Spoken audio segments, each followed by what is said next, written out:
Good evening, I'm Willard Cheng, sitting in for Pinky Webb. Tonight, we ask the questions, we tackle the issues, we clarify matters, and we get on point.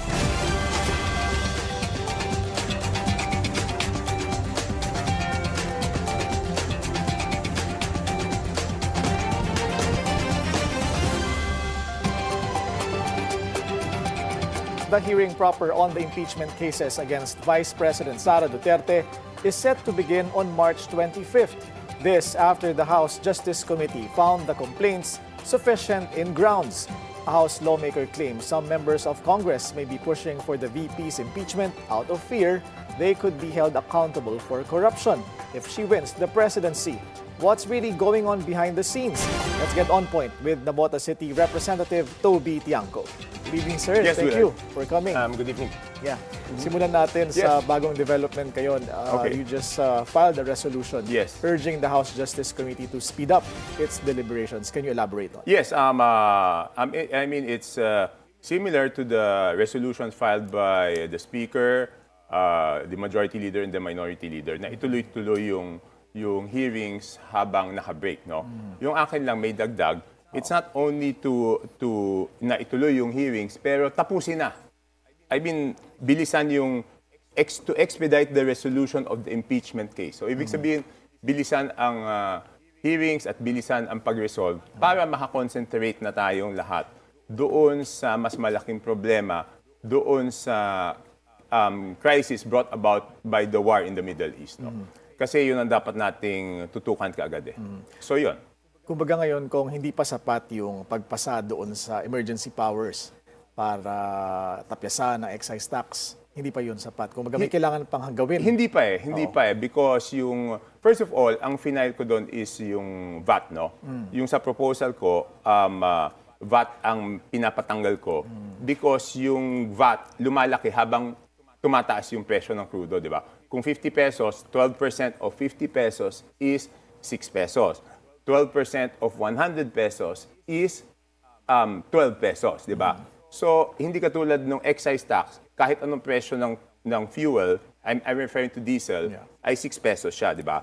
Pero ang decision nun is excise tax. So, I supported the excise tax. Ang panawagan ko lang is, kung kulang pa yung excise tax para ma-stabilize o hindi masyadong malaki yung epekto sa ating mga kababayan, sana wag namin maging sarado yung isipan doon sa VAT, no? And tomorrow I'll be filing sa ngayon ang title nito is Economic Relief Act, no? This is to help our mga kababayan doon sa nakikita na natin magiging problema kasi pag tumaas yung presyo ng fuel, tataas presyo ng pagkain, pag tumaas presyo ng pagkain, lahat tataas yung presyo ng transportasyon, lahat yan tataas, no? So, dapat matulungan yung ating mga kababayan. Fina-finalize ko lang talaga yung mga no. Do you also find the need to hold a special session during the Holy Week break para pag-usapan itong mga proposed legislation to address the crisis? Sana, no? Because nataon yung crisis doon sa break. So, mas mabuti kung kinakailangan na mag-hold kami ng special session. Wala namang problema doon. Tungo naman tayo kung doon sa mga impeachment matters, Yes. no, relative to the complaints against Vice President Sara Duterte. And you said you are 1,000,000% sure that if VP Sara wins the presidency, she will surely hold perpetrators of the flood control scandal accountable. What made you say so? Okay, una liwanagin natin, no? I respect that there are yung mga may mga nag-file diyan at nag-endorse na talagang it's out of principles, no? Yung Makabayan Doc, I don't think they have any hidden agenda. It's out of principles. Yung grupo nila Congresswoman Laila de Lima, Shell Diokno, Akbayan, I believe it's out of principles. Yung grupo ni Kiko D, naniniwala ako, out of principle doon. Pero sa likod ng prinsipyong yon, may mga nagtatago na talagang takot na takot lang sila na maging presidente si Vice President Sara because kung ngayon hindi pa sila napapanagot, iniisip nila na pag nanalo si VP Sara, hindi na sila makaka-escape from accountability. You know? So I was saying, I'm so sure that she will hold them accountable. Because in the first place, she was the very first one who said, di ba, na only two people are in charge of the budget. It's Martin Romualdez and Saldico, which is proven to be correct later on, na talagang sila yung nagmamanipula ng budget. No? At dahil So, nabanggit, but the problem is, you know, people brand me as DDS daw. DDS. Dahil dyan. You know, I am not, you cannot brand me. My political history shows that I will say whatever I want to say. I will say whatever I think is right. Would you describe yourself as an independent instead? Hindi ako trapo, independent ako. Basta kung ano yung tama, dun ako. I will not say anything to favor anyone. Meron ba kayo kong informal survey among your colleagues? Are there enough votes to impeach the VP? I don't know. I'm not too interested in that because my decision on it will not be influenced by whether maraming boto o konting boto. Because in the past impeachments, for example, in the Corona impeachment, I was the lone witness for Chief Justice Corona. Diba? So I will not be influenced on whether it's popular or not. Sa akin, kung ano yung tama, sa tingin ko, yun ang gagawin ko. Naka-form na ho ba kayo ng conclusion kapag umabot ito sa floor? Hindi pa naman. Hindi pa naman. Siyempre makikinig tayo dun sa presentasyon ng ebidensya. No? And the proof na hindi ako DDS is ako pa yung nagsasabi na bilisan. Hindi ko pinapatagal, hindi ko dinedelay, hindi ko inahadlangan yung investigasyon. Sinasabi ko nga, bilisan at hatulan na kaagad para makakonsentrate tayo doon sa problema ng ating mga kababayan. Tungkol naman sa chances ng pangalawang Pangulo pa na maging presidente, tingin niyo ho ba malakas ang kanyang chance sa 2028 maging presidente? Okay, ganito, no? I've been telling this doon sa mga usap-usapan namin sa Congress, no? Kasi yung ratings niya, I think, ang pinapagkumpara is yung performance ratings niya compared to the performance ratings of the president, di ba? But you cannot compare the performance ratings of the vice president and the performance ratings of the president. Kasi iba yung inaasahan na trabaho doon sa presidente at iba yung inaasahang trabaho doon sa vice-presidente. Admittedly, mas magaan yung inaasahang trabaho doon sa vice-presidente. Natural kung mas magaan yung inaasahang trabaho sa kanya, mas madali niyang isatisfy yung mga tao. On the other hand, doon naman sa performance ng presidente, mas malaki yung inaasahan na trabaho sa kanya. No? Ang pwedeng sort of ikumpara doon is the trust. Di ba? Kasi yung tiwala is not related to your performance and to your duties. No? Ngayon, if you will ask me, ano yung chances niya? Siyempre, kung ngayon yung eleksyon, mataas yung chances niya, no? But no one is unbeatable. Yan yung sinasabi ko, di ba? So, ang kailangan lang gawin talaga is to perform because para sa akin, performance is the best politics. There is no substitute for performance, no? At nakita naman natin yung performance ratings ng presidente ay hindi na bumaba. So, kailangan lang talaga matulungan yung ating mga kababayan. Lalong-lalo na, if they want to improve their ratings on the part of the president, dapat maramdaman talaga yung tulong niya dito sa crisis na to. Tungo naman tayo sa performance ni House Speaker Boji D. You also said na hindi ho kayo masaya sa kanyang performance. No, I didn't say, I'm not saying hindi ako masaya sa performance niya. Ang problema ni Speaker is yung ibang bagay hindi niya kontrolado, di ba? Like kunyari, I saw one party saying that medyo hindi sila masaya because na FLR yung projects. No? That's not my issue with the Speaker. No? Okay. Kasi yung pag-FLR ng mga proyekto, if that is the process na dapat pagdaanan para masigurado na walang kalokohan sa mga proyekto, kahit yung mga distrito na walang kalokohan, para uniform sa buong Pilipinas, walang problema. And I have never asked any favor from the Speaker. I have not even asked any position from him. Kaya nga, wala akong kahit anong membership, no? So, I'm not saying na, I'm not saying this because meron din na pagbigyan sa akin. Ang sinasabi ko lang, ang hirap naman ng katayuan ni Speaker Boji, di ba? Isipin mo, Speaker ka, isa lang ang nadala mong tao, yung Senior Deputy Speaker.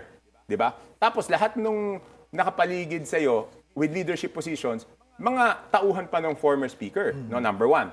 Number two, ang pinaka-disgusting sa akin is yung mga tauhan ng dating Speaker na may mga anomalya. Rini-appoint pa ulit sa House. Di ba?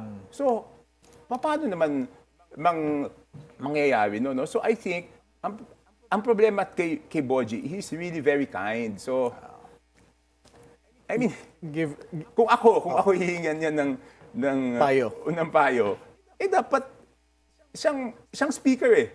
Dapat he has the authority to reorganize the House. The deputy speakers, the deputy speakers, the chairmanships, yes. Isipin mo kahit isang chairmanship, walang napalitan. Hindi, wala siyang na-nominate for doon sa mga may trust and confidence siya. Because those positions, aside from performance, there's also trust and confidence, di ba? So how do you expect him naman? Pero yung on the part of the FLRs, that's beyond his control naman eh. So I'm not holding him, I'm not holding anything against him because of that. And I understand the situation naman. Given this, sir, may umuugong hubang coup sa kanyang leadership? Sa tingin ko wala eh. Sa tingin ko, isa lang naman ako, wala akong partido. Pero sa tingin ko naman wala. Sir, how is former Speaker Martin Romualdez? Nakakausap niyo pa ho ba siya? Hindi kami nakakausap. Hindi kami nakikita ever since the last SONA, 2025. We'll just take a short break. We'll continue our discussion with Congressman Toby Tiangco when we return. Stay tuned. This is On Point.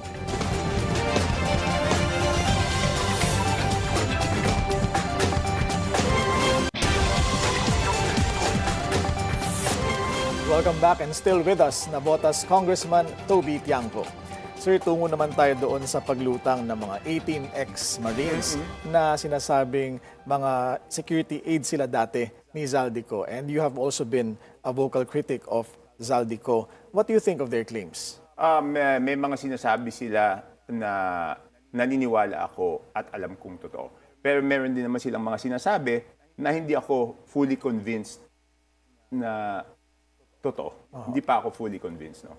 Pero hindi ko mabigyan siya ng oras because mas tinututukan ko talaga is yung bills doon sa matutukan at ma-address yung problema dala ng crisis sa Middle East. So mas tinututukan ko yun. Hindi ko siya mabigyan ng panahon eh. There was one time I wanted to learn more about it, pero di ba nag-file ako ng resolution doon sa VAT. Tapos ngayon naman inaasikaso ko yung bill na kung ano ba dapat gawin. Ilan sa mga naiisip ko, yung magbigay ng emergency loans sa SSS, GSIS, sa mababang interest, staggered payment ng mga loans, mga ganyan. So, pina-finalize ko iniisip ko pa mabuti. So, hindi ko siya mabigyan ng pansin, ng oras. Alright. Para alamin yung katotohanan doon sa mga allegations na hindi pa ako kumbinsido. Pero indulge me a bit, sir. Yeah. Ano yung sa mga allegations yung pinaniniwalaan ho niyo? Tignan na lang natin. Buuin muna natin yung storya. Pero I dapat would find time.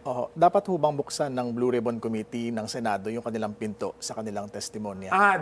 I cannot comment on that, Willard, out of respect for the institution of the Senate. It is within their wisdom to decide whether they want to invite them or not. In the same manner, pinag-iisipan ko nga kung magpa-file ako ng resolution na sila ay imbitahan sa House of Representatives. Kaya lang nga, bago ako mag-file ng resolution, kailangan munang siguraduhin na yung mga bagay na duda ako, makonvince muna ako na totoo, di ba? Kung hindi ako makonvince, hindi ko ma-file yung resolution na yan.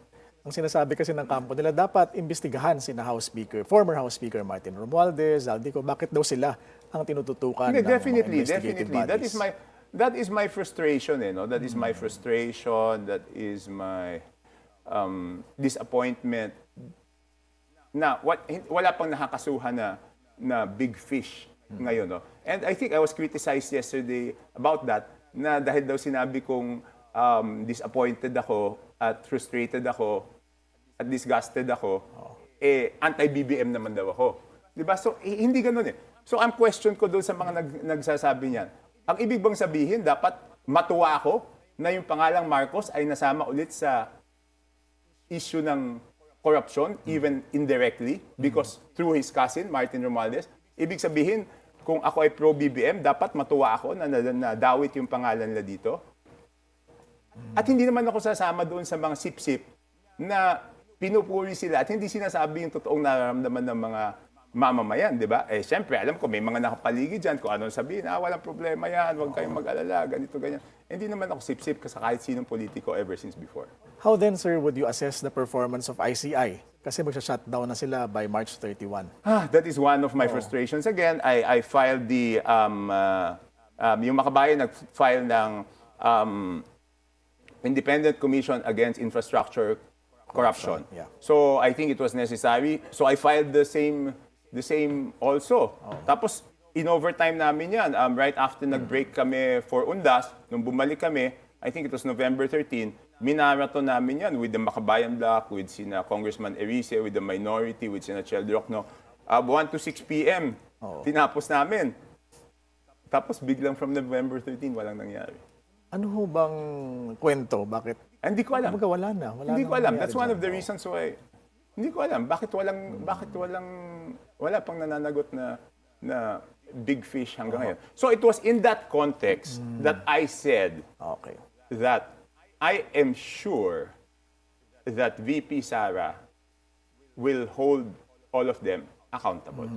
So it was in that context. Okay. What then is the challenge, sir, sa leadership? Sa Malacanang, sa House even, when dealing with this pending bills? Hindi, sa Malacanang, paulit-ulit naman akong sinasabi to ever since the first interview, no? Ang problema ni Presidente is he is in a situation wherein he has the burden of proof nasa kanya. He has to prove na hindi niya proproteksyonan yung kamag-anak niya. Di ba? Yun yung dati ko pang sinasabi. Di ba? Hindi naman nagbago yung sinasabi ko tungkol doon. Doon naman sa leadership, siyempre, ang solicited advice ko kay Speaker Boji is he really has to reorganize the House. No? And have you thought about who you will support for 2028? No. Definitely not. Definitely not. Alam mo yung pagsuporta ng Presidente sa akin, because I haven't thought of it because I can work with a good president, but I can oppose a president I don't agree with. So, kahit sino manalo, walang problema sa akin at hindi ko problemahin. Given what has happened so far, sir, what qualities are you looking for in the next president and set of leaders of the country? Ayun na nga. The number one, I have said this before, the number one qualification for me is the one who will hold those involved in the biggest corruption in Philippine history accountable. That is the number one sa akin, criteria for me. Will the others hold her account? Will the others, aside from VP Sara, hold them accountable? I don't know because hindi ko pa alam naman kung sino ibang mga kandidato, di ba? May 2 years pa, sir, ang Marcos administration. Tingin niyo ba hindi magiging posible yon under this dispensation? Yung pag-hold dun sa mga responsable accountable? I don't know. I cannot predict. Ang sinasabi ko lang, mukhang medyo matagal na because yung SONA, yung mahiya kayo was July, no? So July, August, September, October, November, December, July. January, February. 8 months. Magi 8 months na. And this is not my sentiment, no? Ito ay sentimiento ng mga tao, di ba? Na pinaparating ko sa kanila. Ang problema, muktila, pag ikaw ay nagparating ng sentimiento ng mga tao at medyo negatibo, sinasabi na ikaw ay kalaban. Di ba? Balikan ko lang, sir, ang situation sa Middle East at yung impact nito. Parang nagkukumahog lahat, sir, ang Kongreso, ang Palasyo, para tugunan ito. Tingin niyo ba parang wala tayong playbook as a country, pag mayroong worst case scenario na nangyayari? Honestly, sa tingin ko, no one expected it, di ba? Parang biglaan itong nangyari. Hindi ko alam kung may bansa bang nakapaghanda dito. Parang COVID to, di ba? Bigla ang nangyari. So, talagang lahat nagkukumahog. And I think ito napakahalaga because basic ito eh. Pag sinabing fuel, hindi pa pwedeng hindi konektado to sa pagkain ng tao eh. Hindi pa pwedeng hindi konektado sa basic services. Transportasyon, lahat tataas yung bilihin. Paano kung masama naman yung negosyo? Paano naman, hindi naman magkakapagtaas ng sweldo yung mga kumpanya, di ba? Kasi apektado din sila. So, paano naman yung ating mga kababayan? So, we have to find ways. No? Alam ko, katulad dun sa amin, nagbigay yata sa transport sector ng ayuda 2 days ago, I think, sa tricycle yata. I'm not sure, basta transport sector, 5,000. No? Pero gaano katagal naman tatagal yun? Diba? Yeah, masusustain yun. No? So, dapat talaga maghanap ng paraan na gumawa ng solusyon para sa mga bagay na ito. Kaya yun ang pinag-iisipan kong mabuti. Yung iba, tinatabi-tabi ko muna. Mag-isip tayo ng magandang batas para maibsan yung ano. And para hindi ang akin, ang pinag-aaralan ko mabuti, do we have enough laws na para hindi naman ma-take advantage? No? For example, pag tumaas yung crudo, naintindihan naman natin na kung sa world market tumaas, walang choice yung mga oil companies na itaas based on that. But how sure are we na walang unjust na pagtaas o walang taking undue advantage? Ngayon, pati doon, lalo na sa pagkain, di ba? Siyempre, baka magtaas yan later on. Paano naman natin masisigurado na hindi tinitake advantage yun? Yun yung mga importanteng mga bagay. Diyan papasok yung role ng executive, sir, no? Yes, sa monitoring. Yes. So I'm checking if we have enough laws to give them the power to freeze the price reasonably. Alright. With that, sir, Navotas City Congressman Toby Tiangco, thank you so much for your time. Yes, thank you. And that's On Point. Join us again tomorrow, 7:30 p.m. here on BNC, the Billionaire News Channel. I'm Willard Cheng, sitting in for Pinky Web. Thank you for watching.